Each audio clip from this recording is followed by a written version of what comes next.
मृत्यु लोक में मनुष्य जो पुण्य और पाप करता है बारी बारी से उसे भोगना पड़ता है। बहुत ध्यान से सुनोगे तो आपको बड़ी सावधानी प्राप्त हो जाएगी। जो छोटी मोटी गलतियां आप हंसी खेल में करते हैं वो भी आपको दंड भोगना पड़ेगा। ये पाप और पुण्य बिना भोगे नष्ट नहीं होते कि आपने पाप कर दिया और दान दे दिया तो वो पाप कट गया, ऐसा नहीं है। पुण्य का अलग विभाग होगा, पाप का अलग विभाग होगा। अगर काट सकते हैं तो सिर्फ भगवान काट सकते हैं, भगवान का भजन काट सकता है, दूसरा नहीं। लाखों जन्मों में जो तुमने पाप और पुण्य किया है, जो एकत्रित है, उसका नाम है संचित कर्म। संचित पाप और पुण्य, और उससे जब मनुष्य शरीर मिलता है या जो शरीर मिलता है उससे जो हिसाब निकाल करके कुछ पुण्य और कुछ पाप, उसे प्रारब्ध भोग कहते हैं। फिर यहां कर जो नवीन कर्म किया जाता है उसे क्रियमाण कहते हैं। मनुष्यों के लिए जो उनका जमा हुआ पाप और पुण्य है वो अंकुरित होकर बढ़ता रहता है, ब्याज दर ब्याज। बहुत दुर्गति होती है, इसीलिए बहुत जन्म हम भोगे तो भी अपने संचित कर्म को नहीं भोग सकते। जैसे बीज मिट्टी और जल की आकांक्षा करता है तभी वो उत्तम वृक्ष रूप धारण करता है, ऐसे ही पाप और पुण्य उसे प्रेरित करके पुनः पाप करवाता है, प्रेरित करके पुण्य पुनः पुण्य करवाता है। अगर पाप कर्म में रहती है तो पाप पर पाप, पाप पर पाप, और ये एकत्रित होकर वृक्ष रूप होकर समय स्थान वो निश्चित करेगा। पाप तुम्हें कहां दंड देना है, समय स्थान। बुरी दशा आने के पहले बुद्धि बदली जाती है, उसकी बुद्धि बदल दी गई। आप ना आवे आप पर ताई तहां ले जाए, वो वहीं ले जाएगा, उसी स्थान पर मारा जाएगा, उसी स्थान पर जो दंड उसे मिलना मिलेगा। जैसे आपने छोटा पाप किया तो आपके चलते समय पैर में कांटा चुभेगा और दुख होगा। कांटा निकाला गया, थोड़ी दिन वहां दर्द रहा, खत्म हो गया, आपका पाप क्षय हो गया। छोटा पाप कोई, आगे बताया जाएगा कौन कौन से पाप से कैसे कैसे दंड मिलते हैं। अब अगर आपसे थोड़ा बड़ा पाप बना है तो वही पैर में लोहे की कील बनकर चुभेगा, कांटे की जगह लोहे की कील, अधिक दुख होगा। और बड़ा पाप बना है तो खजूर का कांटा, बड़ा कील, ऐसे आपके पैर में चुभ। बिना पाप कर्म के कहीं भी किसी को कोई भी दुख नहीं हो सकता। सिर में दर्द होना, आजीवन पूरे जीवन सिर का रोग हो गया कि वो दर्द ही होगा 2-4 दिन में, 10 दिन में, पाप का कारण। अपथ्य भोजन, सर्दी सहन न होना, गर्मी सहन न होना, हर समय हृदय जलते रहना, पाप का लक्षण।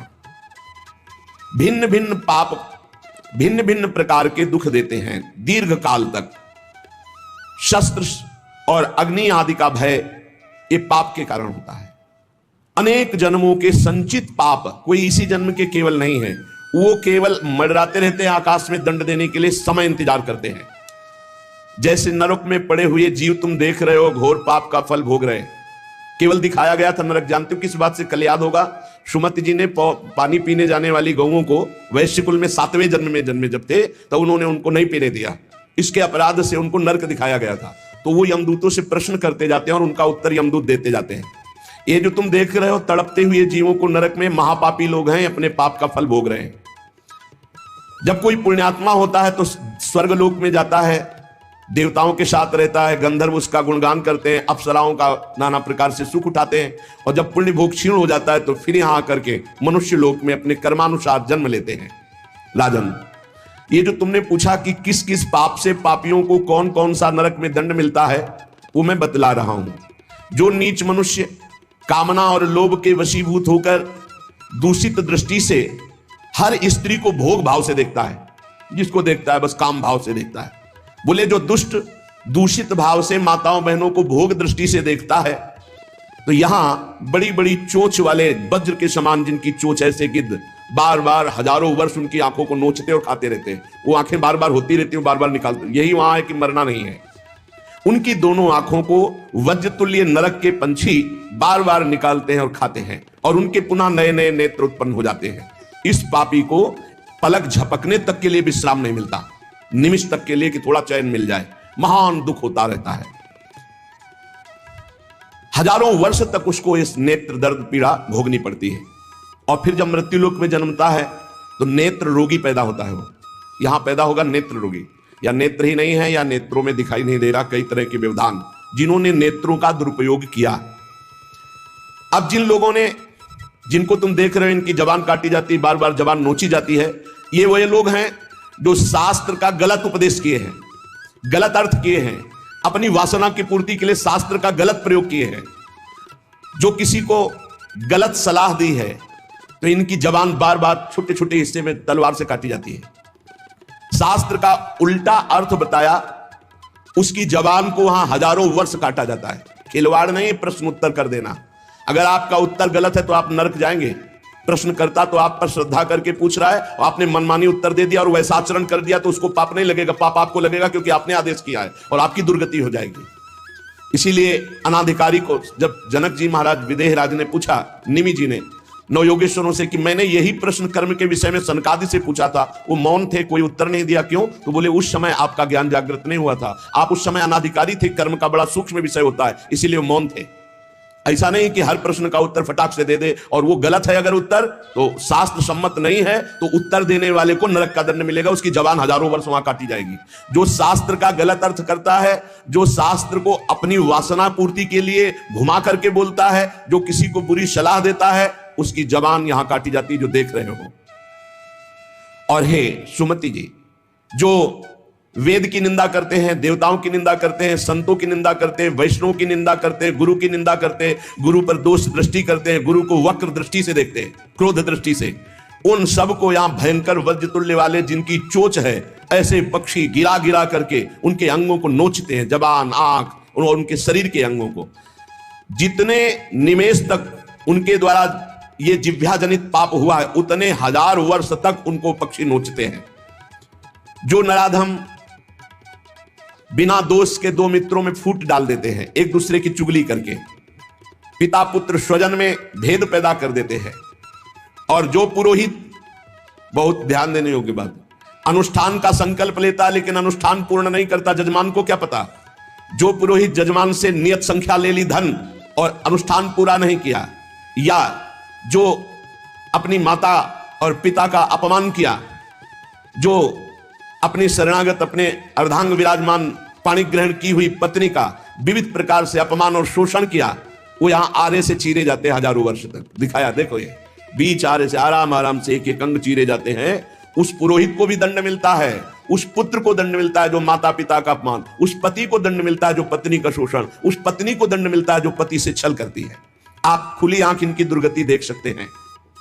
जो दूसरों को कष्ट देने का स्वभाव बना लिया है, बातचीत चेष्टा से कष्ट ही देना है, जो दूसरों की प्रसन्नता में जलते हैं, जो दूसरों की घरों में, सोए हुए घरों में आग लगा देते हैं या फसलों में आग लगा देते हैं और उनको प्राणांतक कष्ट देते हैं, उन अधम पापियों को यहां जलती हुई आग में जलाया जाता है। तुम देख लो, तपती हुई बालू डालकर उनको भूना जाता है और यहां आग में उन्हें जलाया जाता है। जो एक जगह निमंत्रण मिला, फिर दूसरी जगह निमंत्रण मिला, तो पहले निमंत्रण वाले को छोड़ करके दूसरे के यहां निमंत्रण पाकर फिर पहले वाले के यहां निमंत्रण पाने गया। ऐसा नहीं है, यह नर्क का कारण बन जाएगा। एक जगह निमंत्रण है, वहां गए, अगर हम भूखे तो भूखे, नहीं मिला तो नहीं मिला, अब दूसरे दिन देखा जाएगा। 2 3 4 निमंत्रण, ऐसा नहीं। जो ब्रह्मर्षि किसी देव कार्य के लिए, पितृ कार्य के लिए यजमान के द्वारा निमंत्रित किया गया और वो दूसरी जगह भोजन कर लिया, दूसरे निमंत्रण को स्वीकार करके फिर उसके यहां भोजन करने गया, तो उसको यहां नरक में 2 टुकड़े करने वाला दंड मिलता, बार बार उसके 2 टुकड़े। ये बार बार बहुत जगह भंडारा, बहुत जगह निमंत्रण, ये ऐसा नहीं है। सिद्धांत है, तुम भूखे हो तो एक जगह चले जाओ और अपना पेट भरो, भजन करो। ये नहीं कि 5 जगह चले गए तो खूब दक्षिणा 5 जगह की मिली तो सुन लो। ये तस्मात् शास्त्रम प्रमाणम, ये शास्त्र है, मनमानी नहीं। पहले ऐसा कभी ब्रह्म ऋषि जन नहीं करते थे। 5 घरों में भिक्षा मांग लो या निमंत्रण है तो एक जगह जाके पेट भर लो जो रूखा सूखा मिले। ये 14 जगह भंडारा, 14 जगह निमंत्रण, तो उसकी व्यवस्था है। ये नरकगामी बना देगा, बुद्धि भ्रष्ट हो जाएगी।